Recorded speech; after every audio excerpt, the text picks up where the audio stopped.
Halo teman-teman semuanya.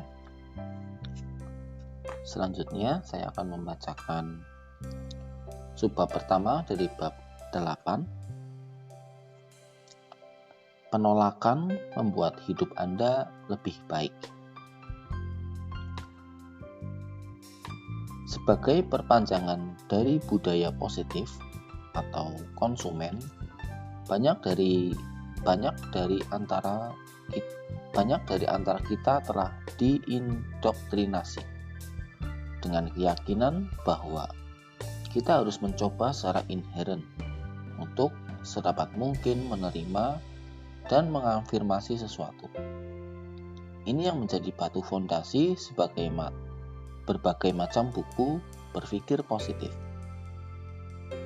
Buka diri Anda terhadap peluang yang ada dengan menerima, berkata ya pada setiap hal dan setiap orang, dan bla bla bla bla.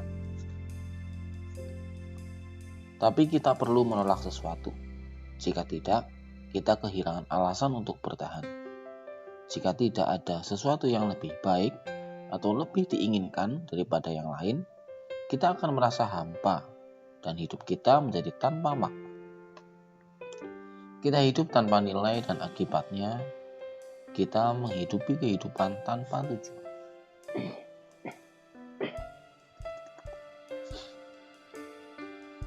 Menghindari penolakan, baik memberi atau menerima penolakan, sering ditawarkan kepada kita sebagai jalan untuk membuat diri kita merasa lebih baik.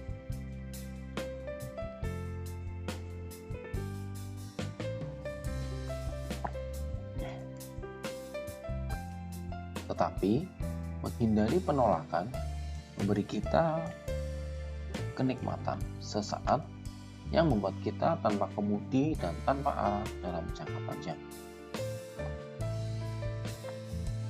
Untuk sungguh mengapresiasi sesuatu, Anda harus membatasi diri Anda sendiri. Ada tingkat kegembiraan dan makna tertentu yang akan Anda raih dalam kehidupan.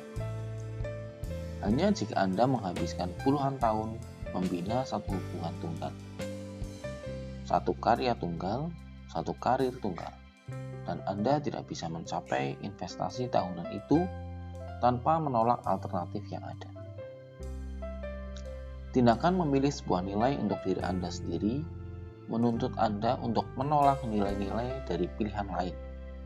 Jika saya memilih untuk membuat pernikahan saya menjadi bagian yang paling penting dalam hidup saya, artinya saya mungkin memilih untuk tidak mengadakan pesta orgi dengan pelacur lengkap dengan kokain sebagai bagian yang penting dalam hidup saya. Jika saya memilih untuk menilai diri saya berdasarkan kemampuan saya untuk terbuka dan menerima pertemanan, artinya saya menolak untuk mengata-ngatai mereka di belakang. Itu semua adalah pilihan yang sehat dan menuntut penolakan di setiap langkahnya. Intinya, kita semua harus peduli terhadap sesuatu, untuk menghargai sesuatu. Dan untuk menghargai sesuatu, kita harus menolak apa yang bukan sesuatu tersebut. Untuk menilai X, kita harus menolak non-X. Penolakan tersebut merupakan sebuah bagian yang inheren dan penting demi memelihara nilai-nilai kita. Demikian pula identitas kita. Kita ditentukan oleh apa yang kita tolak. Dan jika kita tidak menolak sesuatu pun, mungkin karena kita sendiri takut ditolak. Pada dasarnya kita tidak punya identitas sama sekali. Keinginan untuk menghindari penolakan dengan cara apapun, untuk menghindari konfrontasi dan konflik, keinginan untuk berusaha menerima apapun secara seimbang, dan untuk membuat semua hal berpadu dan harmonis, merupakan bentuk keegoisan yang dalam dan halus. Orang-orang seperti ini, karena mereka merasa berhak, selalu merasa baik, menghindar untuk menolak apapun, karena jika mereka melakukannya, mereka membuat diri mereka sendiri atau orang lain merasa buruk.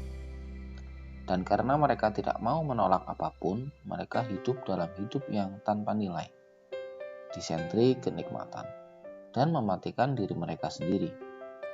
Semua hal yang mereka pedulikan adalah tentang menjaga kenikmatan sedikit lebih lama. Untuk menghindari kegagalan yang tidak dapat dihindari dalam hidup mereka, berpura-pura telah mengusir penderitaan. Penolakan adalah keahlian hidup yang penting dan krusial. Tidak ada satu orang pun yang ingin terjebak dalam sebuah hubungan yang tidak membuat mereka bahagia.